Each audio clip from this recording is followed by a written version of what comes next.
Friends, आज की class में हम पढ़ने जा रहे हैं रिकॉइल्ड इलेक्ट्रॉन की डायरेक्शन एंड एनर्जी। कौन सा रिकॉइल्ड इलेक्ट्रॉन?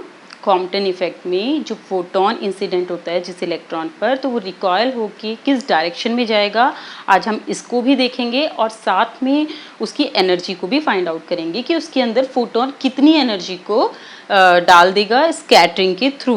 ठीक है ना, कितनी एनर्जी इलेक्ट्रॉन के अंदर आ जाएगी जब फोटोन के साथ इलेक्ट्रॉन की इन इलास्टिक स्कैटरिंग होगी।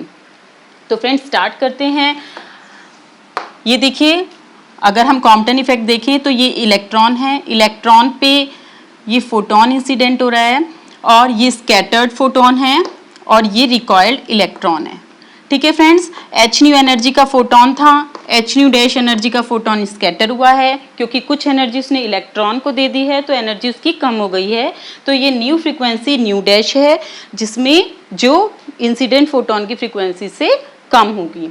और साथ में इलेक्ट्रॉन की जो एनर्जी है यहाँ पे रेस्ट में रखा हुआ है, मोमेंटम इसका 0 है, एनर्जी m0c² है और यहाँ पर इलेक्ट्रॉन में रिकॉइल्ड इलेक्ट्रॉन की वेलोसिटी v हो गई है तो इसका मोमेंटम mv है। स्कैटरिंग एंगल फोटोन का फाई है, रिकॉइल्ड इलेक्ट्रॉन का जो एंगल है वो थीटा है, स्कैटरिंग एंगल थीटा है इंसिडेंट डायरेक्शन से। ठीक है फ्रेंड्स, और मोमेंटम इस फोटोन का h न्यू अपॉन c होगा और इस डायरेक्शन में h nu dash upon c होगा। इस x डायरेक्शन में इस फोटोन का जो मोमेंटम होगा h nu dash upon c cos phi होगा और इलेक्ट्रॉन का mv cos थीटा होगा। ठीक है, हमने x डायरेक्शन में दोनों कंपोनेंट मोमेंटम के इलेक्ट्रॉन और फोटोन के केस में देखे और साथ में y डायरेक्शन में भी मोमेंटम के कंपोनेंट अगर देखें तो ये हो जाएगा h nu dash upon c sine phi और ये mv साइन थीटा। हमको क्या करना है, हमें निकालना है थीटा की वैल्यू, यानी इस जो रिकॉइल्ड इलेक्ट्रॉन है उसकी इंसिडेंस डायरेक्शन से क्या डायरेक्शन होगी, इस चीज़ को हमें कैलकुलेट करना है। तो हमें कैलकुलेट करने के लिए मोमेंटम कंजर्वेशन के लॉ लगाएंगे। फ्रेंड्स, एक्स डायरेक्शन में हमने लगाया जब मोमेंटम कंजर्वेशन, तो देखिए फोटोन जो है इनिशियली एच न्यू अपॉन सी मोमेंटम है और इलेक्ट्रॉन का मोमेंटम 0 है स्कैटरिंग से पहले, और स्कैटरिंग के बाद एक्स डायरेक्शन में जो मोमेंटम है फोटोन का, अभी मैंने वहाँ पे लिखा भी है h nu dash upon c cos phi और इलेक्ट्रॉन का momentum m v cos theta हो जाएगा। तो यहाँ से हमने वैल्यू अगर निकालें h nu upon c minus h nu dash upon c cos phi is equal to m v cos theta. ये इक्वेशन नंबर फर्स्ट। और इक्वेशन नंबर सेकंड क्या होगी, वाई डायरेक्शन में मोमेंटम कंजर्वेशन देखें अगर हम, तो वाई डायरेक्शन में जो फोटोन है उसका तो 0 है कंपोनेंट और इलेक्ट्रॉन का तो 0 ही है क्योंकि रेस्ट में है इलेक्ट्रॉन। तो उस कंडीशन में ये 0 होगा और ये होगा, दोनों अपोजिट डायरेक्शन में हैं। वाई डायरेक्शन के फोटोन का जो कंपोनेंट है वाई डायरेक्शन का और इलेक्ट्रॉन का वाई डायरेक्शन का जो कंपोनेंट है, दोनों एक दूसरे के अपोजिट हैं। तो हमें इक्वेशन मिलेगी h nu dash upon c sine phi minus m v cos sine theta. Okay, अब हमने इसको ऐसे कर दिया h nu dash upon c sine phi is equal to m v sine theta. Equation number second है। अगर हम second को डिवाइड कर देते हैं फर्स्ट से तो हमें मिल जाएगा tan theta, this upon this m v cancel हो जाएगा, is equal to h nu dash upon c sine phi upon h nu upon c minus h nu dash upon c cos phi. ठीक है friends, next line में हम क्या कर सकते हैं, एच अपॉन सी को कॉमन लेके कट कर सकते हैं तो हमारे पास बच जाएगा nu dash sine phi upon nu minus nu dash cos phi this. तो हमारी टेन थीटा की वैल्यू ये आ जाएगी। अब हमें इसमें से न्यू डैश को एलिमिनेट करना है, क्योंकि हमारे पास इंसिडेंट फोटोन की फ्रीक्वेंसी तो है, हमें पता है कि हमने एक्स रेज कौन सी फ्रीक्वेंसी का डाला है, लेकिन जो डिटेक्ट होके आती है फ्रीक्वेंसी उसको मेज़र करने के लिए आपको अलग से निकालना पड़ेगा, इसलिए हम न्यू डैश को ही एलिमिनेट कर देते हैं, जिससे हमें थीटा आसानी से मिल सकता है। तो हमें चेंज फ्रीक्वेंसी के लिए अभी कॉम्पटन स्कैटरिंग में जब मैंने कॉम्पटन शिफ्ट पहला लेक्चर लिया था तो इसके लिए एक डेरिवेशन पूरा निकालने का मेथड बताया था। अगर आपने उस मेथड को नहीं देखा है तो फ्रेंड्स, इससे पहले वाले लेक्चर में पूरी डिटेल में न्यू डैश कैसे निकलेगा और उससे कैसे कॉम्पटन शिफ्ट यानी वेवलेंथ में, फोटोन की वेवलेंथ में जो चेंज होगा वो कैसे निकलेगा वो आप देख सकते हैं। तो हम यहाँ पे डायरेक्ट ले लेते हैं कि डायरेक्ट में ये फॉर्मूला निकला था इज इक्वल टू, ये change in frequency of photon, scattered photon है और इनके बीच में रिलेशन निकला था h upon m naught c square, ठीक है, 1 माइनस कॉस फाई, ये फॉर्मूला निकला था फ्रेंड्स। अब हमने क्या किया, हमें निकालना है न्यू डैश की वैल्यू, तो हम 1 अपॉन न्यू डैश, न्यू को इधर ले जाते हैं, h upon m naught c square.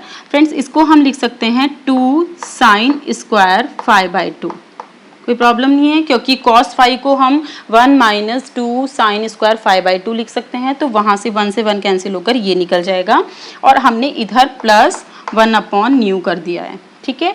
अब हम क्या कर रहे हैं कि न्यू को कॉमन ले लें नीचे डिनोमिनेटर में, तो h nu upon m naught c square, यहाँ पे न्यू आ जाएगा, इंटू 2 साइन स्क्वायर 5/2 प्लस 1 और ये न्यू आ जाएगा 1 अपॉन न्यू डैश।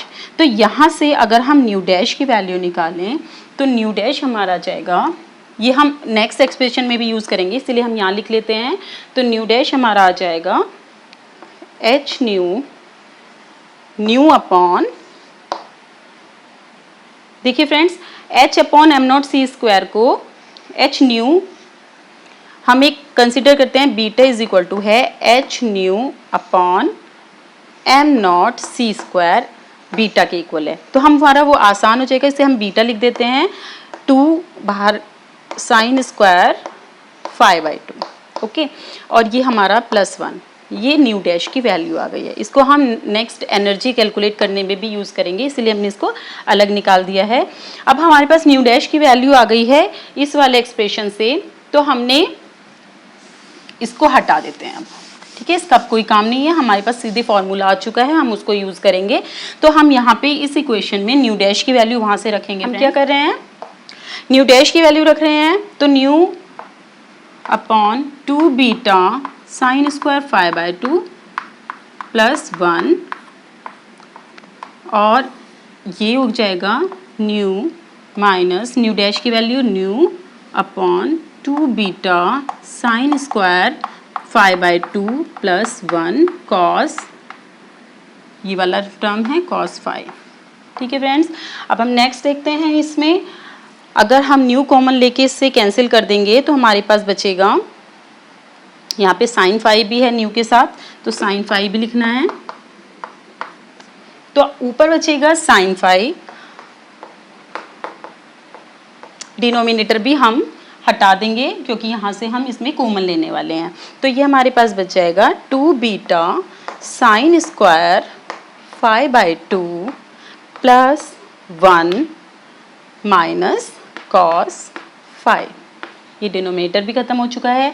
इसको फ्रेंड्स हम लिख सकते हैं 2 साइन 5/2 कॉस 5/2, ये फॉर्मूला होता है, तो हमने इसको लगा दिया और यहाँ पे फिर से हमने फॉर्मूला लगाया है 2 beta sine square 5/2, 1 minus cos 5 को हम फिर से लिख सकते हैं 2 साइन स्क्वायर 5/2।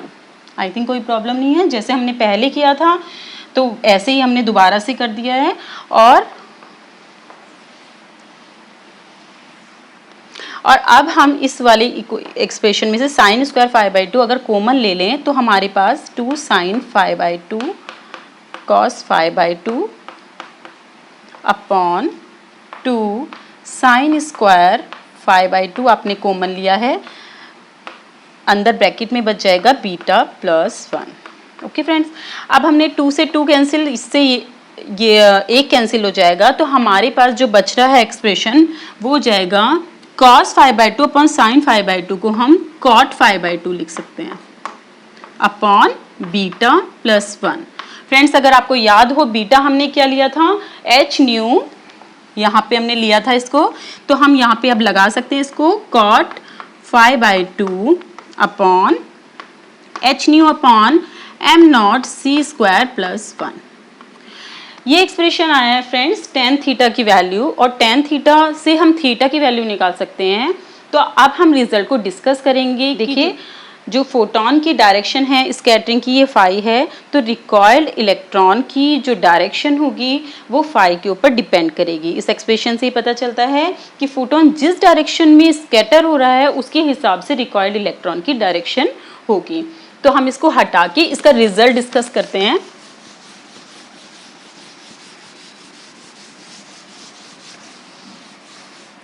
देखिए फ्रेंड्स, अब हमारे पास फॉर्मूला है tan theta is equal to cot 5/2 upon h nu upon m naught c square plus 1।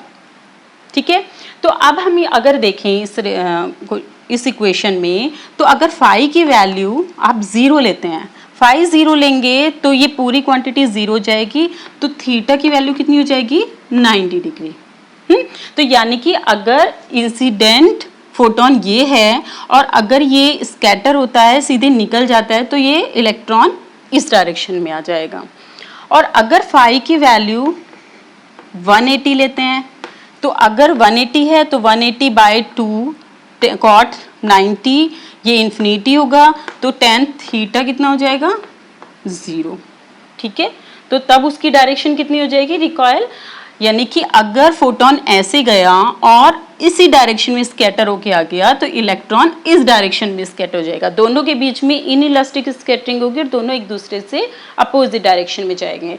तो इन दोनों रिजल्ट से हमें ये पता चलता है कि फोटोन 0 से 180 के बीच में स्कैटर हो रहा है, लेकिन जो रिकॉइल्ड इलेक्ट्रॉन है वो सिर्फ 0 से 90 के बीच में ही मिलेगा आपको।